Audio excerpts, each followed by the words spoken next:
Yeah, we're just gonna have to see how that goes. Hello, welcome back to Anime on the Sea to Sky. It's been a really packed season as of late for me, catching up on essentially every other piece of media with more and more coming up to the backlog, more and more stretching out the list, and more having the opportunity to go and have the opportunity to conclude in their single season story, or to have the opportunity to go or to have the opportunity to get its second, third, heck, even fourth season already greenlit and starting the production immediately. But it's been really whiplashy for, quite a few things. I mean, specifically, at the time of this recording, we are now in the NHL playoffs. I know that basketball's already gone through there.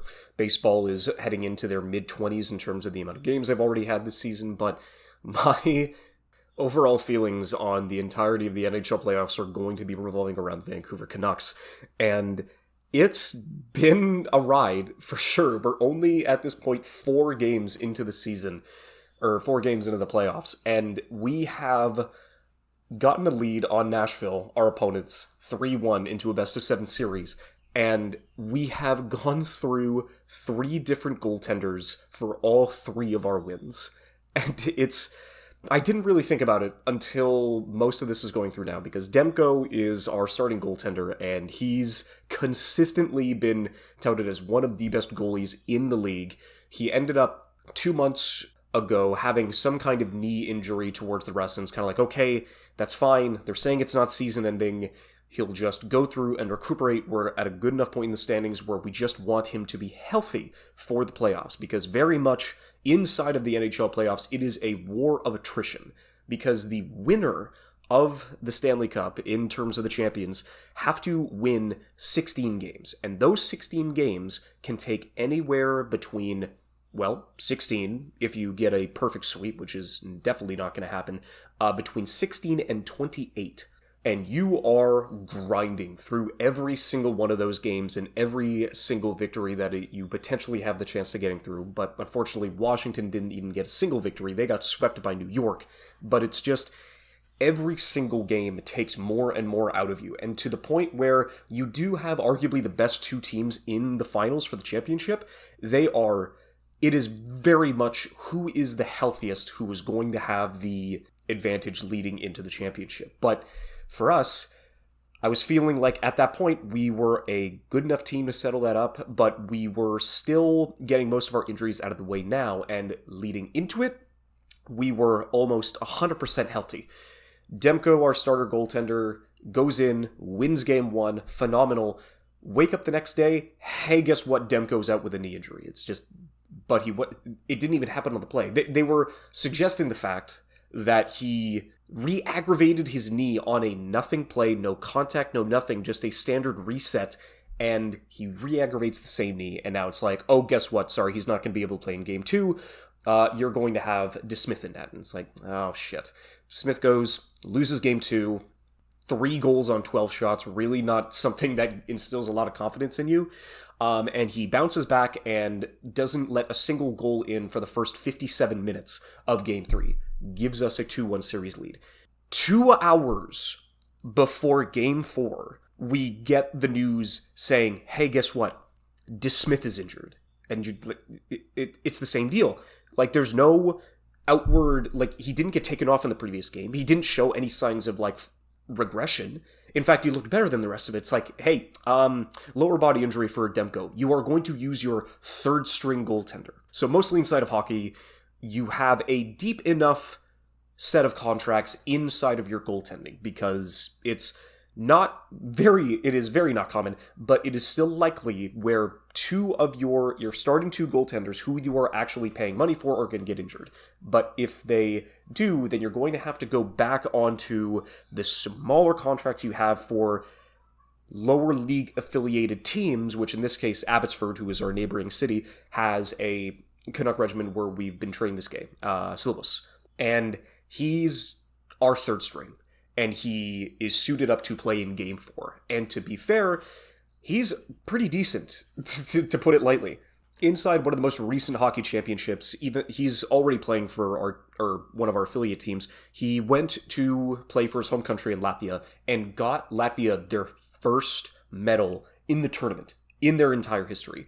And so he had the opportunity to be one of the most valuable goaltenders in there, and it's like, oh great, so he's our prospect. He's somebody that we can, a couple of years down the line, either trade for a big profit or keep him under our banner so that he'll be able to help us win in the future.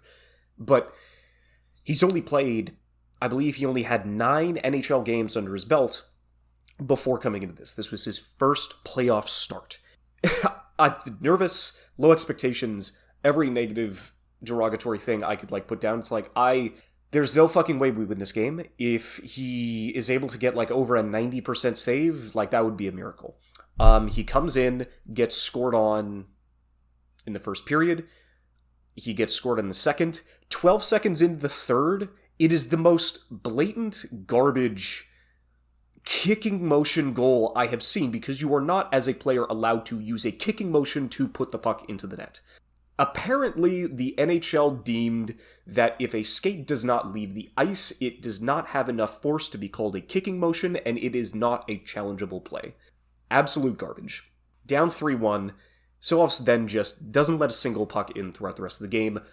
One of our young stars, Brock Boeser, not necessarily young, he's late 20s, scores 2 goals in the last 2 minutes of the third period. The third one coming with 5 seconds left in the game. Fucking phenomenal. We make the comeback. We're going to overtime. Sets up. Elias Lindholm, 62 seconds into the overtime. He scores, makes the comeback. 8th team in NHL history to come back from a 2-goal deficit with less than 2 minutes left in the game and then win the game in overtime. Unprecedented. Our 23-year-old Latvian superstar prospect gets his first playoff victory at that young of an age. And we are currently, at this point, 3-1 leading into it. I really apologize that this is supposed to be an anime podcast. I'll definitely get towards the rest of it. But I'm extremely excited to see if we're going to be able to close this out at home this week on Tuesday. And then not going to be surprised at all to realize that at some point our third string ended up injuring himself walking back to the locker room. And we're going to have to use our 4th string in order to play Game 5.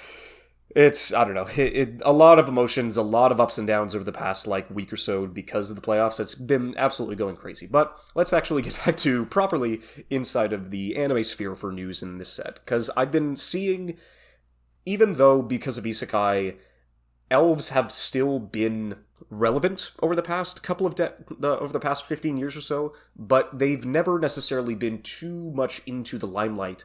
However, because of the success of Frieren, Dungeon Meshi, and having 2 of the most popular characters currently in the fantasy genre be of elves, then they're definitely bringing a lot more notoriety and kind of reevaluating the elf stock, at least in this current anime landscape. Because at the very least for next season, there's another workout show coming out called Plus Sized Elf, which is going to be a reverse isekai, where we do have an elf from another world and ending up getting, bit chubby, bit pudgy, considering that it's oh fuck, the food in the human realm is so much better than my fantasy realm. Oh no, I'm getting fat. Oh no, I'm gonna have to work off all this weight. And it's okay, phenomenal. Considering at the very least, this manga that has been adapting has been going since 2016, but considering how many people have been going by, I would imagine the success of how many dumbbells could you lift? Dumbbell nan kilo materu was able to lead to some kind of representation in the meter to say, hey, this was successful, how about we just do this? But in this case, we're going to be doing a fantasy story with elves and Oni and all the like. So really curious to see how that's going to be leading up towards, because everything that I've heard from it is quite decent. In terms of a different manga, though, that did have an anime adaptation but is finally concluding with its 13th volume, is going to be My Senpai is Annoying, because honestly, it's so hilarious how little in the only thing that this mangaka is good at is that they know how to stretch out a romance through every conceivable way, but not progress the main character. Because it's not like they have no fucking idea how to write a romance. They do. They did it properly with the side ship.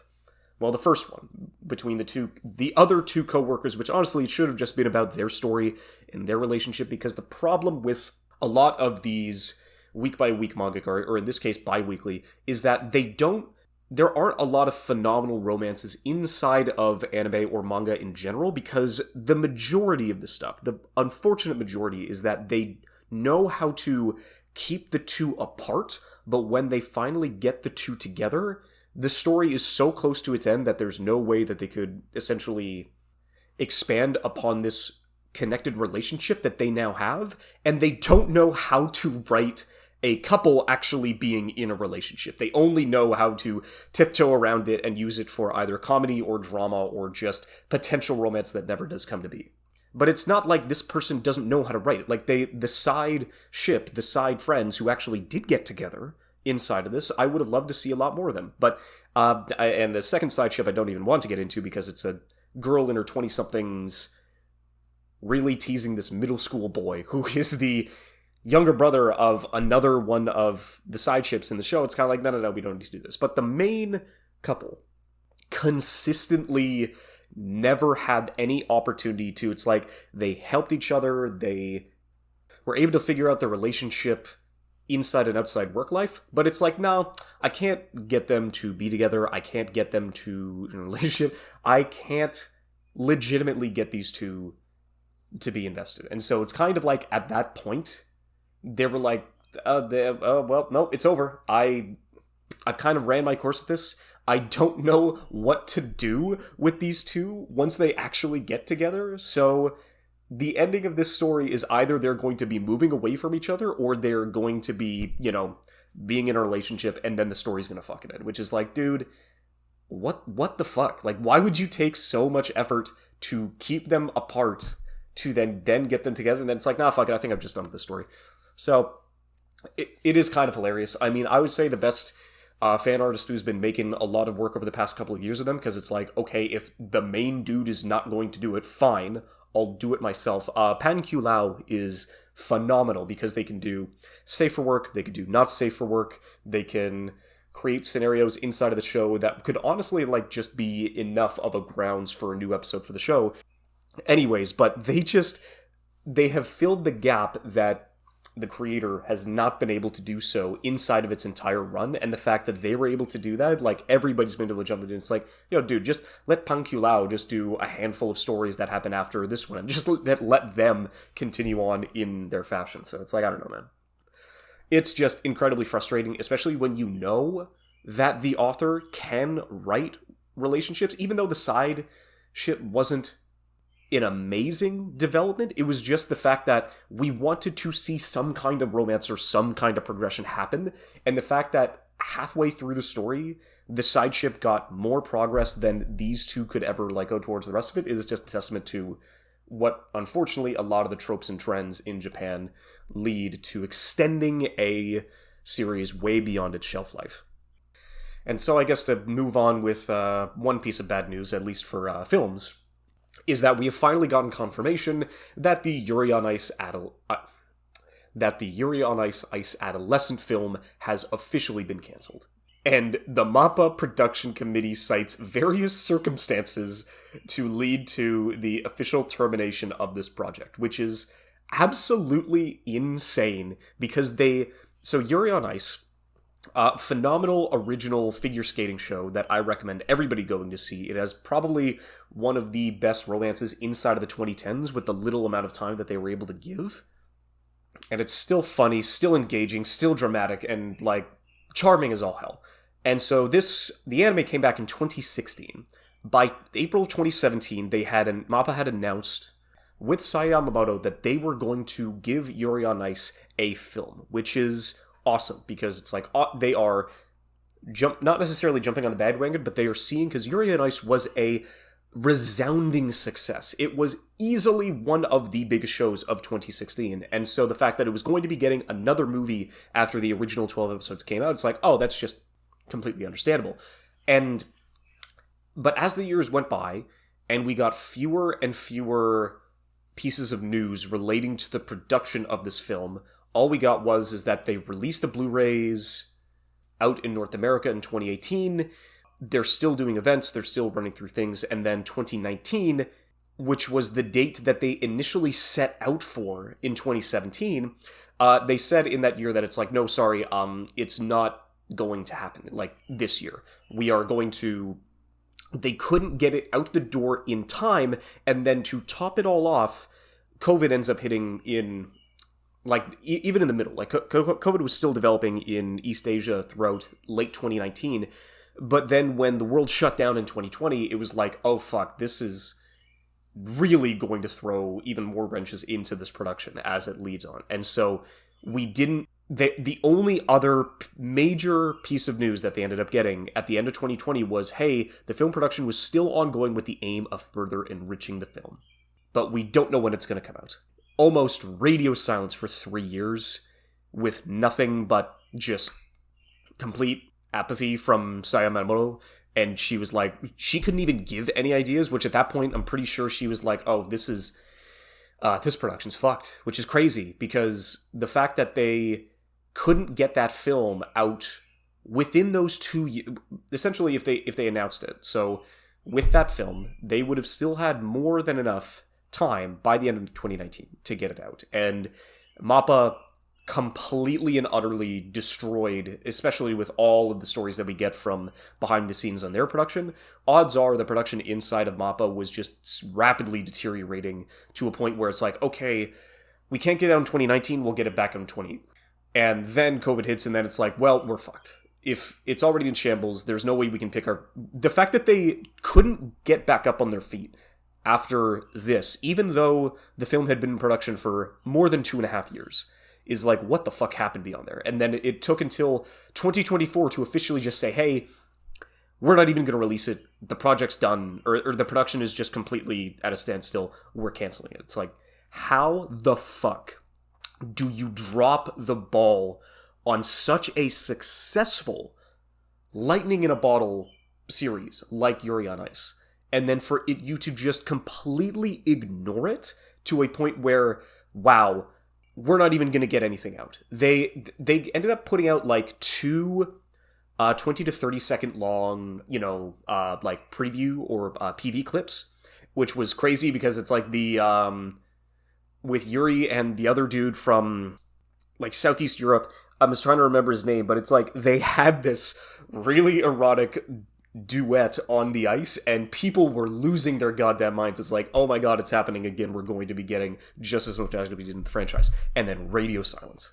So the fact this was the ultimate end of a project and a franchise that could have gone to such greater heights, but easily is one of the biggest misses inside of like modern anime, because it's just, how does a series that well noted and that successful and that hard set into the public consciousness of anime not get anything over the span of 3.5 years just for it to inevitably die with a whimper is going to be a question that, if it wasn't MAPPA, just analyzed for years to come. Now, for at least a middle film, which honestly I didn't realize was coming out until literally last week, is that My Oni Girl is a Studio Colorido film that is going to be coming out on Netflix in May. This is kind of, well, I guess to be fair, at that point it's got a month, even though I had absolutely no idea what was going on. And Colorido is, I do think Colorido currently, for being a pretty modern studio, is very hit and miss for a good chunk of their work, because they've done a handful of things like since being inducted into 2013. Like they still did a lot of short films back in their inception in 2013, and they didn't start creating a major OVA or film set until 2020. Or at least, sorry, the ONAs came in 2020. The first major film production that they had was honestly one of my underdog favorites for 2018, which was Penguin Highway. And unfortunately, they ended up following that up with A Whisker Away back in 2020, which wasn't necessarily like my cup of tea. It was definitely a very underdeveloped romance story, which really didn't work out in the end.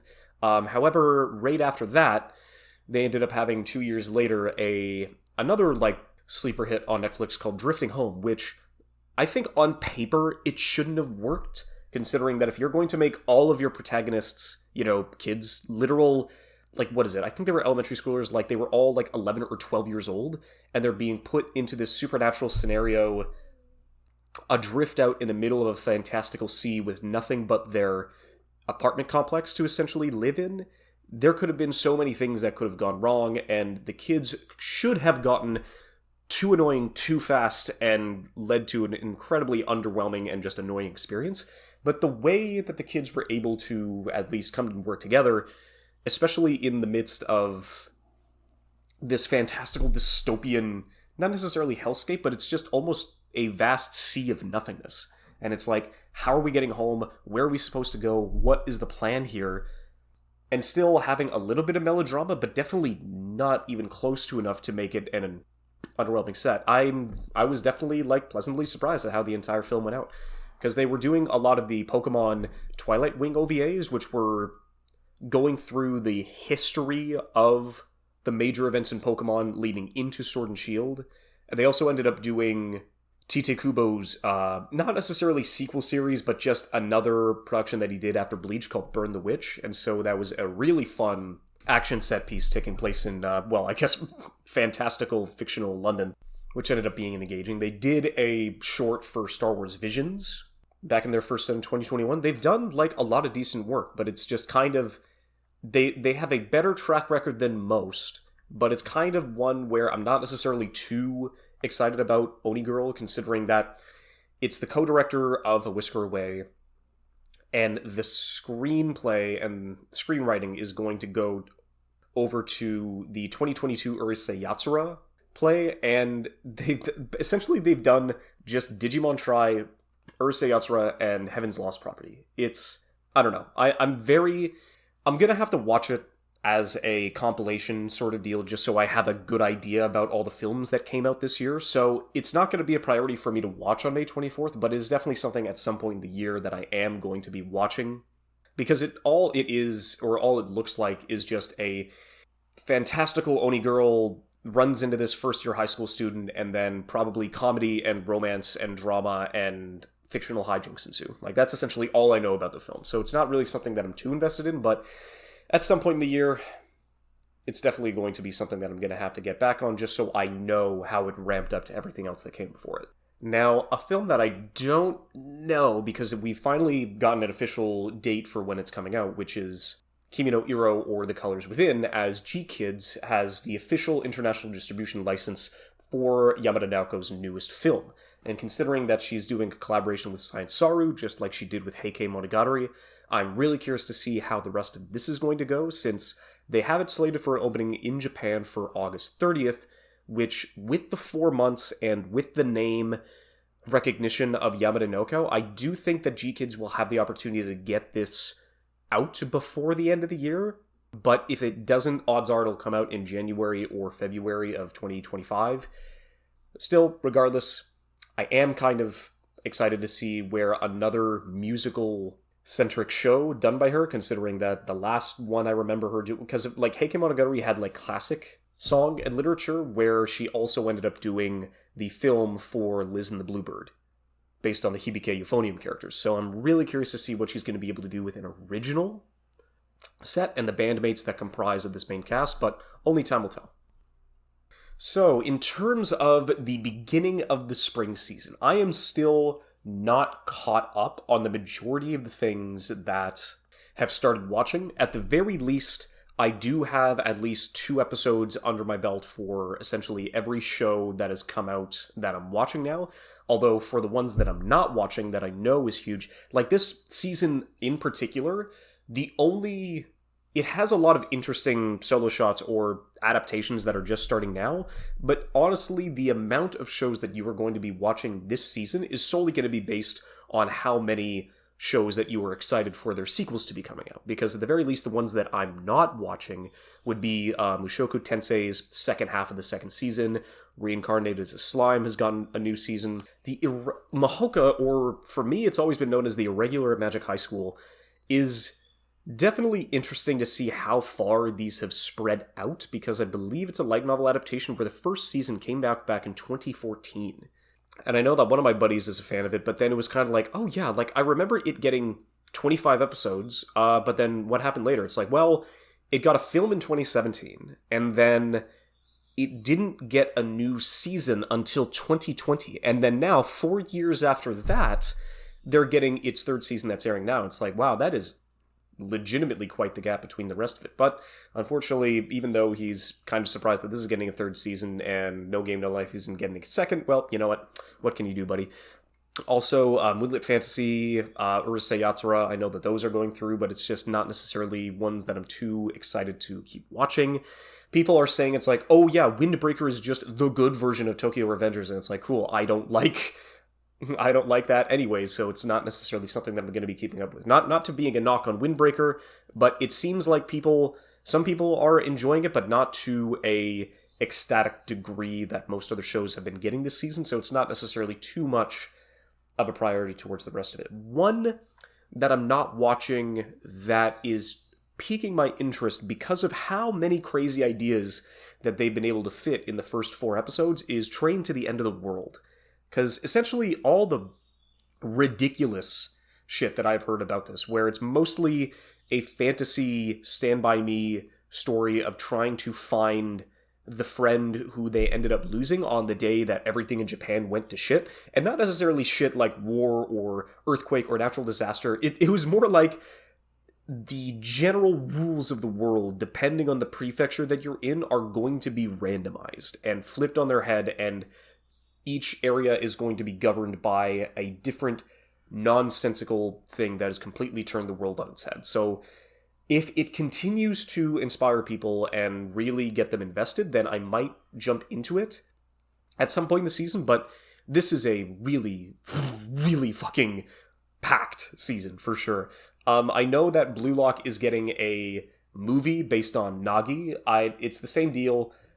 I'm going to watch Blue Lock Season 2 whenever it comes out, and it's one of those where I'll probably have to catch up just so I'm all up to date, but it seems like it's like more of a flashback story than it is something that they're going to continue on with what's going on in the story, but I don't know. Same deal. I'm going to have to watch it at some point in the year just so I know I'll be all caught up by the time Blue Lock comes back, but it's not necessarily too much of a priority now, although I'm really going to be curious to see about what the fans of Kengan Ashura and Baki are going to, because apparently they're doing a kind of like a shonen battle non-canon story of Baki versus Azura, and if you've seen the bodies on any of those characters, it is just absolutely fucking insane, and I'm really curious to see when an unstoppable force meets an immovable object and how that is going to look inside of the anime spectrum, especially with 2 of the biggest comedic action romps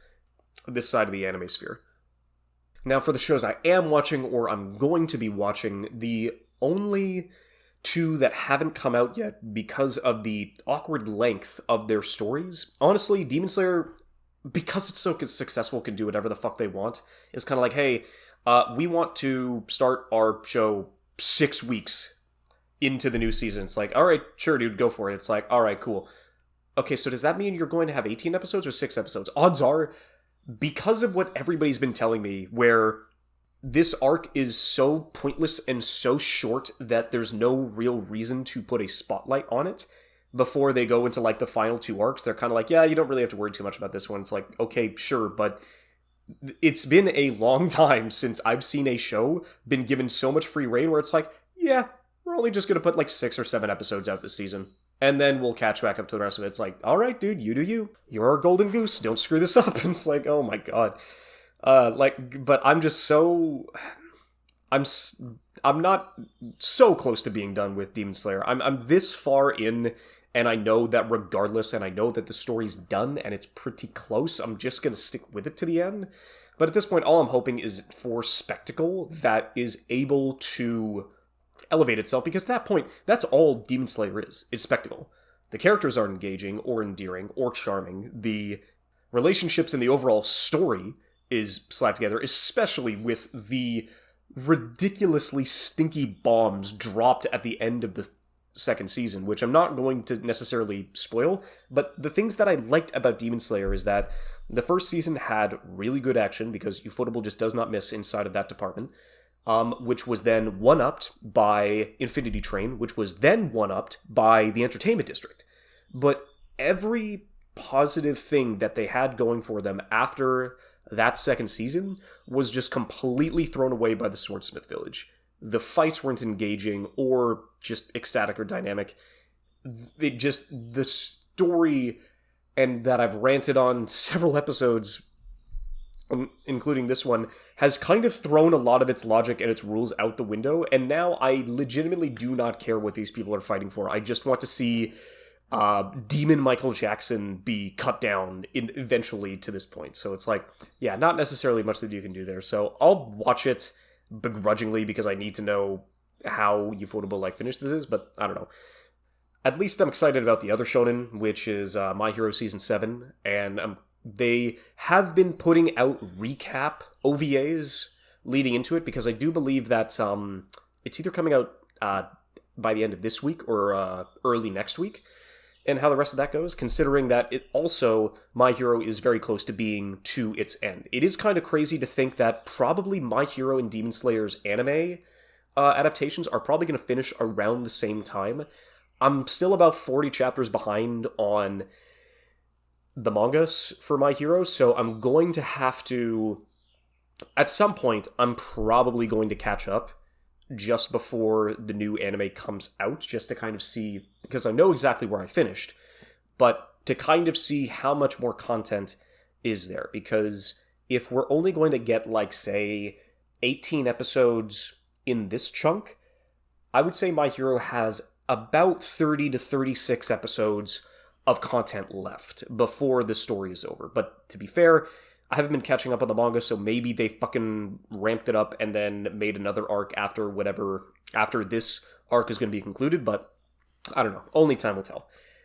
But at least for the shows that I am currently watching now, even though it took us nearly a half an hour to get to this point, I'm still, like, easily my favorite of this season is still Dungeon Meshi. I'm probably going to, once this has done its run, I will do a duet episode about it and Frieren, considering that since Frieren's second core came out in 2024, that this is easily one of the best fantasy years that we have had inside of anime, period. And seeing how those two series have elevated people to, like, recognize where it's kind of like, yeah, dude, like, anime and manga have been inspired by Tolkien fantasy for decades, but they took it into such a fetishistic and self-grandizing and self-satisfying way with the rising popularity of isekai. They kind of forgot where it's like, yeah, but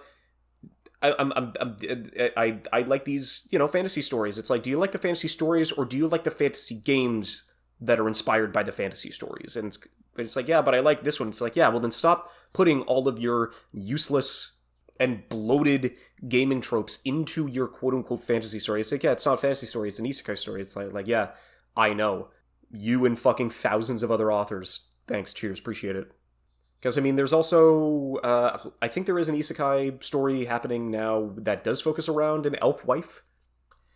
And never mind. It's an actual fantasy story about another elf. It's like, oh shit, fantasy lives. But no, I will definitely I will dedicate half of an entire episode to Dungeon Meshi, because I was able to get into the back half of the manga when it was still being written, and it only just recently ended about a month or two ago. And so everything that is leading up with what the adaptation has been able to accomplish, I am just legitimately excited to see how this part of the story is going to get adapted, as well as what they're going to be able to add, because very much like Frieren, the adaptation has its own finesse too, especially whenever it comes to fantasy in this regard. And what Trigger has been able to do so far has been nothing short of magical. Now, I would say I'm kind of only watching these two shows just for, like, very, very minute things. Like, these are my ×2 shows of the season, because it's like Tonbo is just about a rundown golfer who's looking for some kind of reprieve and revival, goes to a fishing island off the coast of Japan and meets she's a end of her middle school, so I think she's like 14, 15, and she's played this custom course that they've made on this island that's only 3 holes long, but she's only used a 3-iron for her entire life, and she's gotten really fucking good at it. And it's like, oh yeah, I don't know. It's one of those things where if they put out if they put out an anime about golf or hockey, I will just watch it No questions asked, because just the audience for that is so small, so that there have been so few shows about it that even though, much to my detriment, I mean, well, actually, no, Birdie Wing was phenomenal for the first half, but then to the detriment, Pride of Orange was just a idol girl show with little sprinkles of hockey in between, so it wasn't necessarily something that I was, like, too invested in, but man, I don't know. I'm just curious to see what pieces of golf that they're going to expand upon and then focus on, at least for this show, and at the very least, it is still, like, a very, like, chill slice of life deal to kind of unwind before or after playing around anyways. Same deal with Bartender. I'm curious to see what they're able to do, considering I'd never watched I think there was a Bartender anime that came out in the 2000s.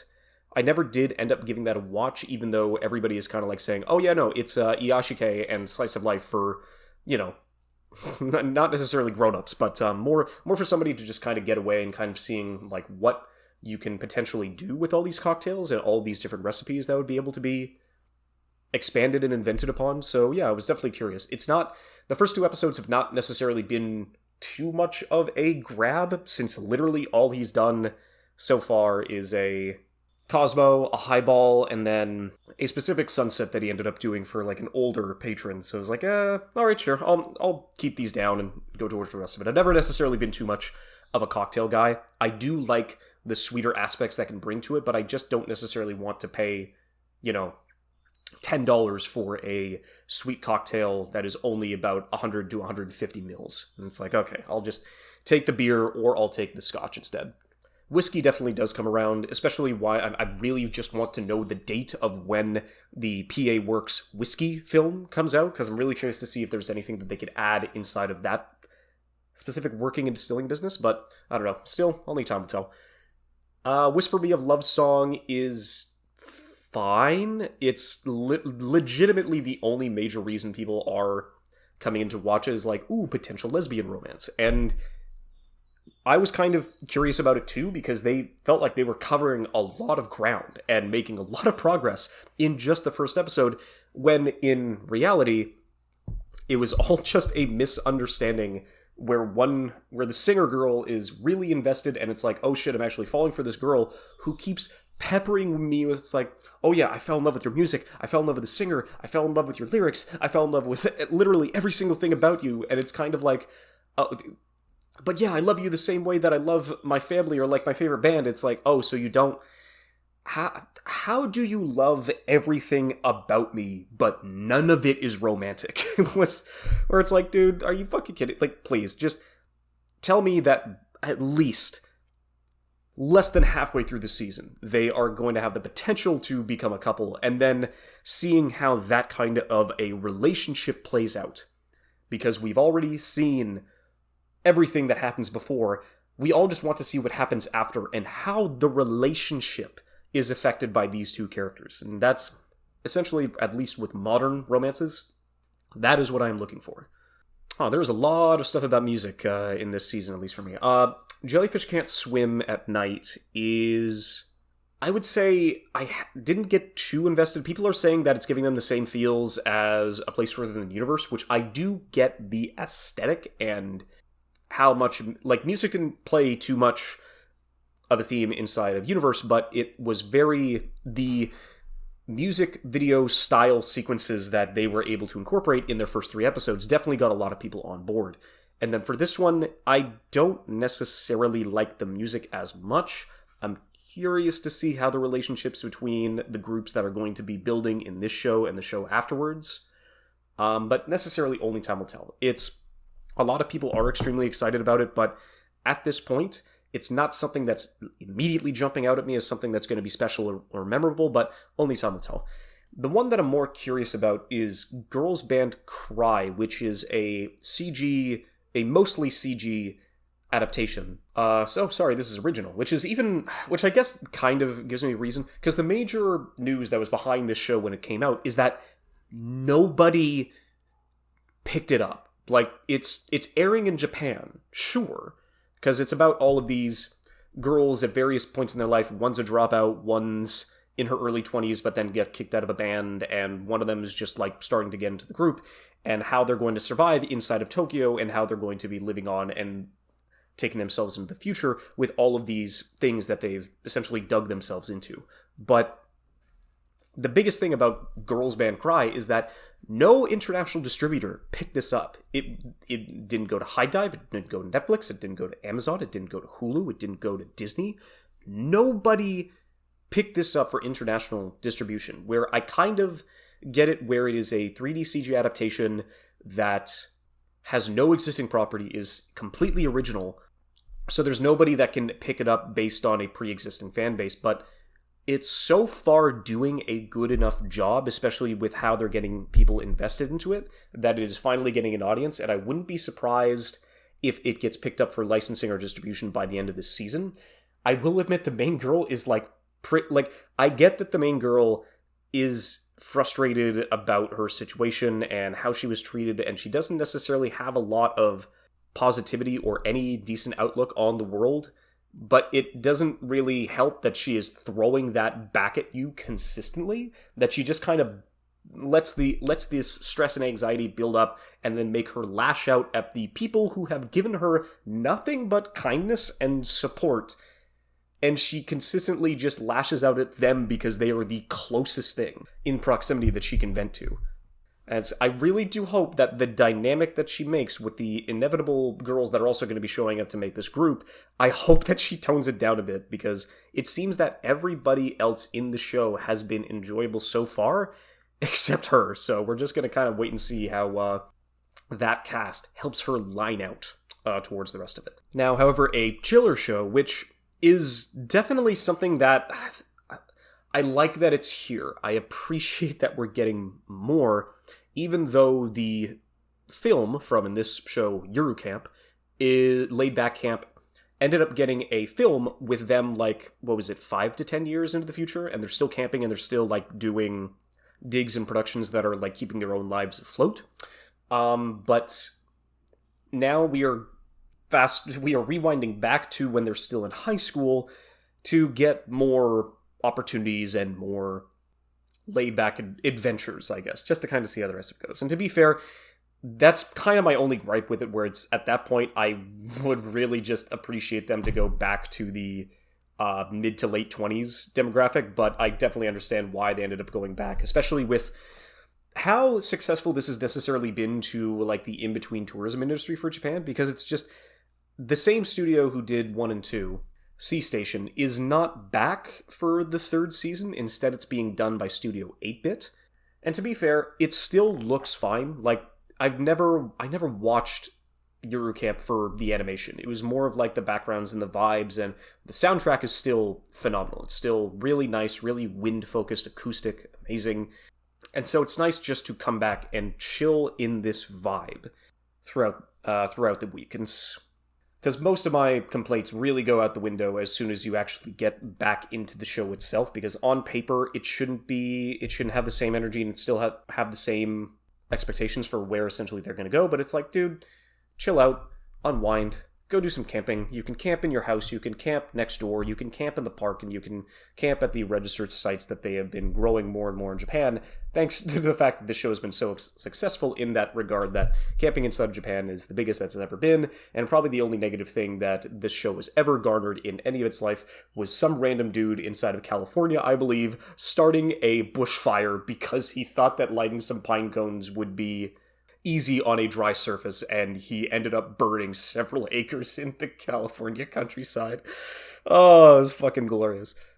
The other show that I'm kind of curious to see what they delve into, where I just call it the Tragically Hip Radio Show, even though the actual title is The Many Sides of Voice Acting Radio, because a lot of drama CDs and a lot of back and forth talks where the voice actors are sometimes in character, sometimes they are looking for the voice actor's perspective specifically instead of a character. In this show, both the Gyaru main and the very cold and more tactical and utilitarian other girl, they're both voice actresses, and they have voiced in anime before, but they mostly do these radio shows under an alias and a different person.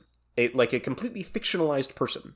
These are the characters that they are portraying inside of these radio shows, and that they do whenever they do a public event, which, to be fair to me sounds incredibly disingenuous and crazy, where it's like, wait, so you can't just get invested into a real person. This real person is going to create a fake person that isn't a character inside of a movie or a TV series or a film. She's going to make this person out of thin air and then act as this person, this character, outside of it, which it does help, at least for the anonymity of the person who is acting out as the character, so they don't necessarily know who they are, and because Japan is very predatory, especially whenever it comes to smaller talent. So I can definitely see it in that way, but I'm more curious to see what the production side of things is going to be relating around these two characters whenever either it's a drama CD or they've done a small idol group, they've done a live VA talk underneath their personas. I'm curious to see like what other productions that they will shine a light on, just to not necessarily shine a light on the darkness. It's like, dude, every production industry in the world has a dark side. Every single one. But I am curious to see what minor productions they still have the opportunity to go through and expand upon leading in through these shows. So Baron J is somebody who I've been watching, I think since 2016, 2017, and he hasn't been doing as much anime content as of late. In fact, the mini podcast that he's doing called Takoban has been going through like 15 to 20 minute renditions and mini reviews of initial pieces of manga that he's been getting apart. And so he ended up doing another show that I will talk about later that's coming up this season, but then he's also talking about Go Go Loser Ranger. And so I was kind of curious to see how this ended up turning out because of what he was able to go, where this is a world that actually got invaded by aliens, but then they turned it around and made it into a kind of fictionalized version of a Super Sentai show where all these Power Ranger-esque people fight the henchmen of the bosses that they defeated long ago, but at the very least the henchmen can transform into a different monster of the week, and so they just use that to engage and entertain the people that come to see them every week. And this has been happening for over 10 years. And you're always curious about, like, all of the Rangers, they don't seem like bad people, but the organization that they're a part of, that they try to recruit into, like, being helpers of the community seems very underhanded and malicious. And what is the darker theme behind it? Because you definitely know that you are curious about the perspective of the ones that you follow, which are the henchmen, that end up shape-shifting and trying to figure out what the greater secret behind all this was. Because all you know is that these aliens invaded, they lost within a year, or within 2 years of there being this fight. And these henchmen have now been called a truce on these Power Rangers to say, hey, we'll stick around, like, we're done, we're toast, our leaders are dead. But the Super Sentai dudes were like, no, we're going to form a truce. As long as you act like a villain of the week subset, so we can potentially just profit on the productions and the spectacles that we get to create every week for these people. And we're going to become celebrities, and you are going to be the heels. And if you go against us, we are going to not let you regenerate. We are going to use these relics to permanently kill you. And it's like, interesting. Where the relics come from? Why are the Super Sentai's assholes? What are the secrets that led to this kind of destruction and inevitable truce that leads up? And that is what our henchman is going to try to figure out over the course of the series. And I'm definitely, in terms of the world that's been set up, that's the one that I'm the most interested about. So I guess in terms of the shows that I'm legitimately invested in and I'm really excited to see where it goes next, not necessarily kaiju, even though they have had the opportunity to just kind of make a random tiny kaiju every week for a Loser Ranger, but kaiju number 8, I didn't necessarily have too many expectations for. I do know that it has garnered pretty good numbers on Jump Plus, and I think I ended up reading like a random chapter because somebody brought in like a free Takoban like chapter back when I was working at the video game company. It's kind of like, it seems interesting. I'm not necessarily too invested in it. Kaiju number 8, where it's just, all these kaiju are around Japan like walking natural disasters. They indiscriminately kill and destroy good chunks of the infrastructure that Japan is always making, but thankfully there is a defense force that goes and kills and takes out the kaiju. what happens after the kaiju is that they don't necessarily fade. They are obliterated. The amount of gore in this series is easily the most brutal out of any of the shows coming out this season. And the fact that their carcasses don't disintegrate. They just get blown up, and everything inside of them goes outside of them, and they have a other force that leads in after as the cleanup crew. So they essentially go to where the kaiju ran through, made amok, disassemble their entire bodies for resources and different pieces, and then clean up the rest of the goo and the gunk, and then have the opportunity to rebuild and restructure the prefecture that the kaijus ended up going and completely destroying. And so our main dude, quite the interesting age gap. I think so. He's 32, and the younger guy that's going through and helping him is like, he's either, I don't think he's able to drink, so I think he's 19. They're both trying to get into the defense force, even though the 32-year-old has tried multiple times, and he just can't get past the physical exam. That's always been consistent, and so he's never been able to help anybody to the degree that he would have been able to thought he could help with the friend that he was able to grow up with and promise to be on the force together. So it's very one of those pieces where the drive and the knowledge to combat kaiju is there, but then he still just doesn't have the body and he doesn't have the drive to continuously fail, especially with what we've kind of seen so far. He's not necessarily that great without his powers. But, as most of these shows do, the knowledge is imperative.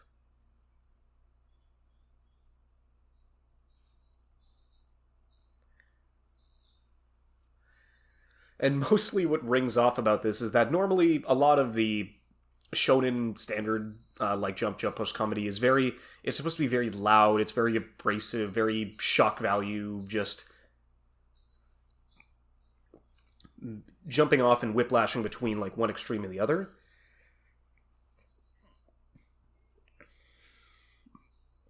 But the comedy and the camaraderie in this one is definitely one that makes me feel much more invested at the start.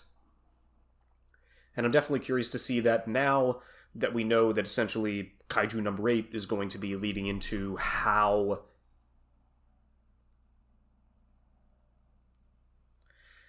our main duo is going to be moving forward with their lives and trying to get to the Force with this new power of theirs. We're just going to kind of have to wait and see how it kind of turns out and how much of that power is going to change him as a person. Where I don't necessarily think it's like much of a Captain America sort of deal, considering that this is like a very rare power that doesn't necessarily come off too often. But it's more of like, he is still a good man underneath it all, and will he be able to keep that consistent depending on the fights that he's going to have to go through along the way. So I do think, especially with how Production IG has been able to produce this and how they've been able to do a really good job, especially whenever it comes to a lot of the 2D monster designs that goes through and rakes through Tokyo. But then also considering that at the moment, the most recent thing that I'm watching, which has been my current gym anime, has been Haikyuu. Since I was never able to, I've been like bits and pieces since Haikyuu has been out since like 2014 from the first season. But I was able to go through and finish the first season so far and continue to like watch that through my cardio, since mostly whenever, I think this is only like the second gym anime I've ever had. The first one, which was Fighter G Gundam, because it was essentially just a Gundam fighting tournament arc. And that's honestly one of the things that you can be at least consistent, you know that you can watch that in public. And then this one's also been working up pretty well too, considering that mostly, I would say it's really good whenever it comes to sports manga. Like for me, I don't think Hajime no Ippo would be pretty good because it does get raunchy towards that point. But then outside of this, I would probably go to something like either Baby Steps or Diamond no Ace or Cross Game or Ping Pong, or maybe not Kuroko no Basket, because I remember there being a bit too much in there, but still. First season of Haikyuu has been great so far, and I do kind of find it hilarious considering that the character designers are so similar to the point where it just looks like a lot of the characters inside of Kaiju number 8 very much look like grown-up versions of a lot of the dudes that I'm watching playing volleyball instead of killing monsters. So far, that's been going good. Kaiju number 8's been going good, and I'm curious to see how that's actually going to be playing out towards the rest of the season. And the rest of the shows that I'm watching more often than not is going to be a handful of season 3s, as well as one that just I haven't had the chance to go back and rewatch, or just the fact that it's been so long that they're going to remaster it. Nearly 15 years after its last season, but before I do get into that final remake, Sound Euphonium's got a third season, which it's been a while. Sound Euphonium is definitely going to be one of those where I don't know how much is left, because I do know that I'm pretty sure that the light novels that they're based off of are done, but how much more is beyond this season, to the point where it's like, I haven't rewatched the first season since it came out back in 2015. And it's been nearly 10 years since this entire ensemble has been running in animated form, to the point where it's been 8 years since we've got a full new season of this series. Because, I mean, the second season of Euphonium, it always felt like it had been so long, even though we had been still steadily getting drip-fed content over the past 8 years. But the second season came out in 2016, and between that, essentially we got a movie a handful of years later to get us introduced to a handful of new characters, considering that as the seasons have gone through, we basically got at least the major seasons being, alright, the first season, we have our main set of characters as first years. The second season is their second, and the third year is their third and final.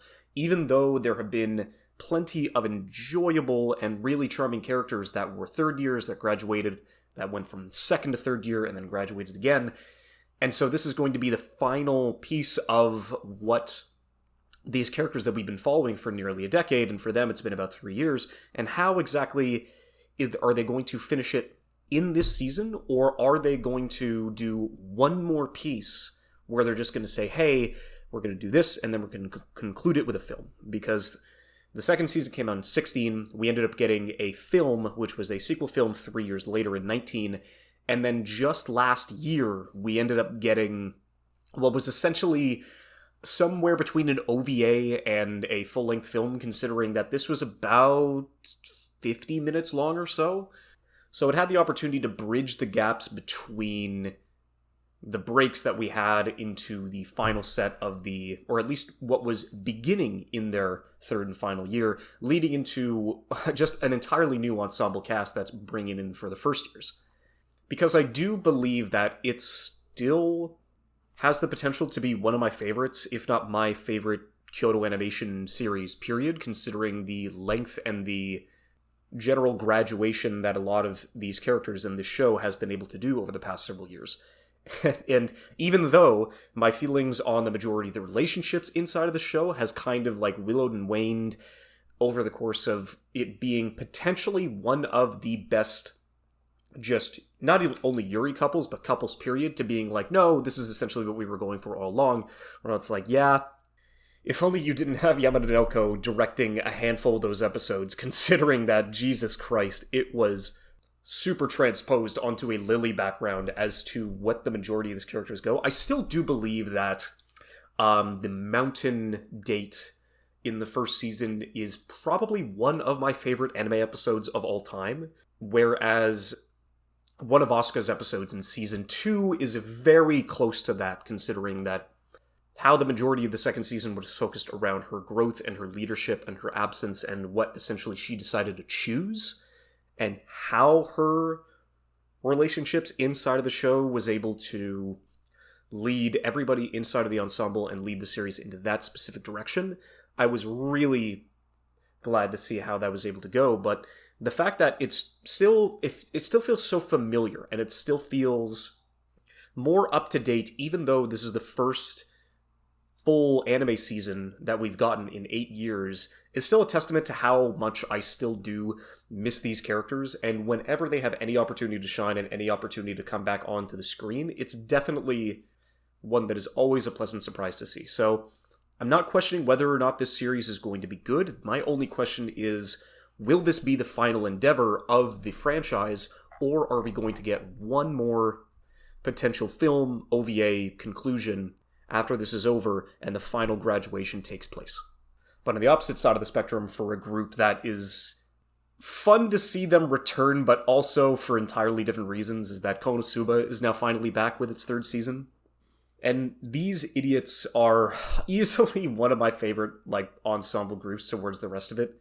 They're absolute garbage human beings, wizards, mages, gods, demons, just everything in general. But just the overall energy and the comedy that is relayed throughout this entire show is always something that is a welcome return every time they have the opportunity to come back. Because, I mean, damn, we did get the Megumin spin-off show, which was technically a prequel to the entire series as a whole. But in that same vein, we haven't got a full season of the full Konosuba cast in essentially 7 years. And even with the film, the last time we saw this entire group together, it's been 5. Which, I do remember that the Crimson Demon Village film was such an awkward but incredibly enjoyable group viewing experience when it was able to come to theaters, since it was just as off the wall as it was, but seeing this kind of comedy inside of a group, a large group at that, just losing their collective shit whenever, Kazuma and the group does something stupid, which they always do, whenever something horrible happens because of their own devices, which is always consistent, the fact that they decide to choose to go through and settle inside of a village that they know is going to be a horrific mistake, it's like, yep, you just gotta be expected. It's just very much like Semiphonium Season 3. It is a cast that I'm always glad to see come back onto the screen, even though it's for incredibly different reasons, but still, it is going to be nice to see them continue on into the future, because we do know that Konosuba is still running, and so it has more than enough content to adapt, and so I highly doubt this is going to be the last time we are going to see this. I don't know how to describe it. Like, there's a trio for 3, there's a quintuplet for 5, but a quadruplet, quattro, a quad, that's a beer, never mind. I can't believe I'm blanking. Quartet, there we go. It'd still be great to know that even after the 3rd season, we're going to be having more and more opportunities to laugh at this absolute mess of a group dynamic. And then I guess the final anime that we're going through is one that's always, it was always something that I was really confused about, because we have Spice and Wolf getting a remake 15 years after its final anime season, so it already had 26 episodes, and they got a decent way through the story when the light novels were still being written. But what I didn't realize, considering that initially I thought it was like, okay, well then how much content are they going to have to rehash and redo, as they are going to start from the beginning of the story instead of where the 2nd season ended off back in 2009. But in reality, when Arcada was doing his retrospective on what essentially Spice and Wolf was, I didn't realize how many changes and how different the anime adaptation was to the light novels it was adapting. Because, to put it this way, back in the original anime, there was a female character that was supposed to be a representation of 2 different characters inside of the light novels that were going to come into conflict with Lawrence, but then she also wanted to act as kind of like an additional choice, where she is a merchant who was also privy to Lawrence, and who also aligned herself with the church, so she would give Lawrence the opportunity for a normal lifestyle, but then would also be coming into conflict with her relationship in Holo. Because basically, Spice and Wolf is a pretty simple story. It takes place in medieval England at the time the church has already come into effect and spread the gospel of God towards the rest of it, and every other, not necessarily religion, but worship is treated as paganism. And all the pagans are just living their best lives out in the countryside, but Holo is this wolf goddess who has been able to watch over this specific village for hundreds of years, but after the advents and elevation of crop rotation and better harvests for more consistent years, the town itself has more and more forgotten about the deity, only to remember it in its final wheat threshing season as is tradition, not as a sense of worship, but more of just like a sense of tradition so they don't lose it, but it's not necessarily that important, to the point where they are forgetting more and more about Holo as a deity.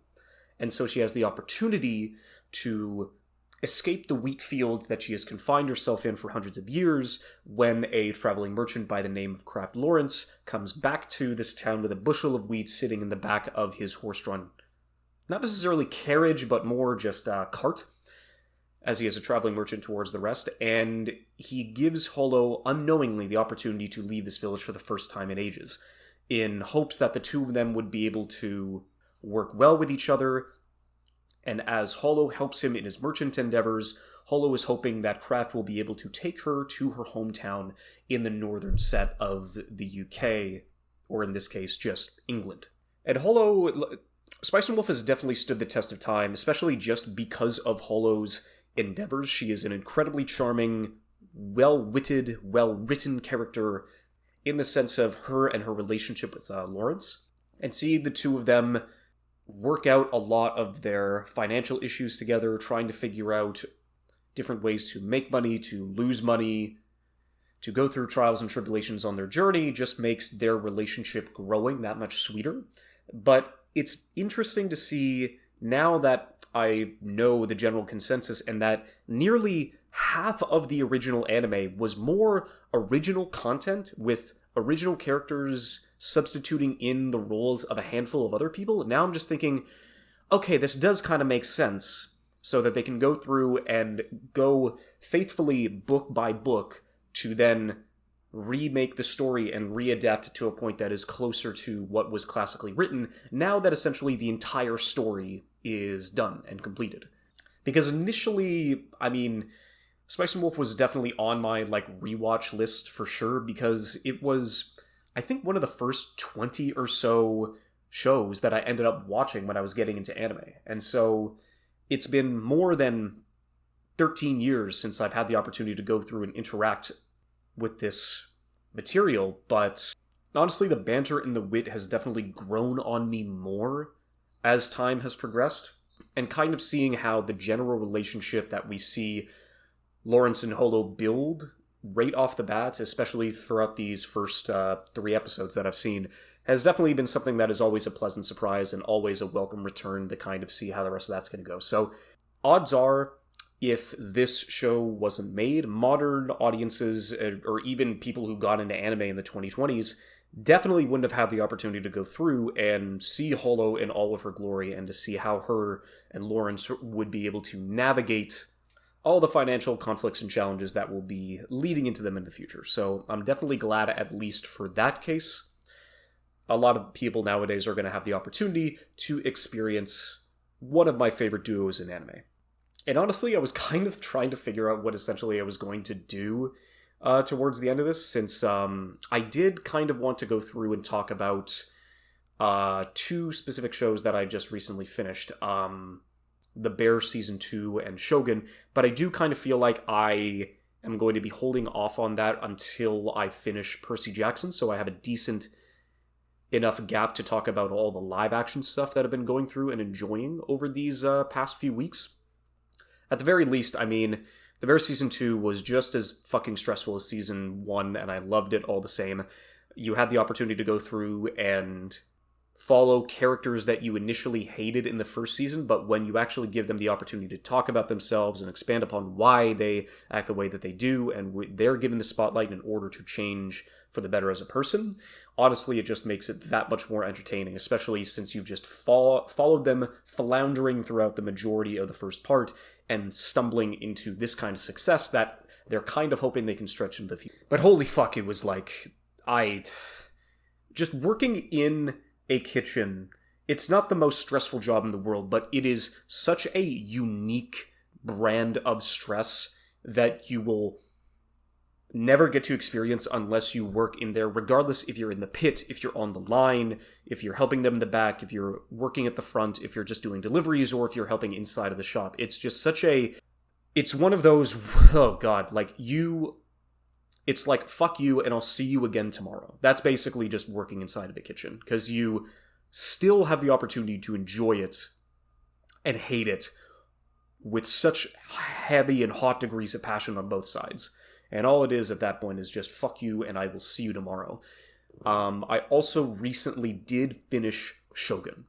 And at the very least, all I can say is definitely watch it. It is a much more dialogue-heavy political drama, but considering that the majority of people who have been going through anime have only necessarily heard of Oda Nobunaga, but considering that the majority of anime fans, essentially the most notable figure in anime Japanese history is essentially Nobunaga.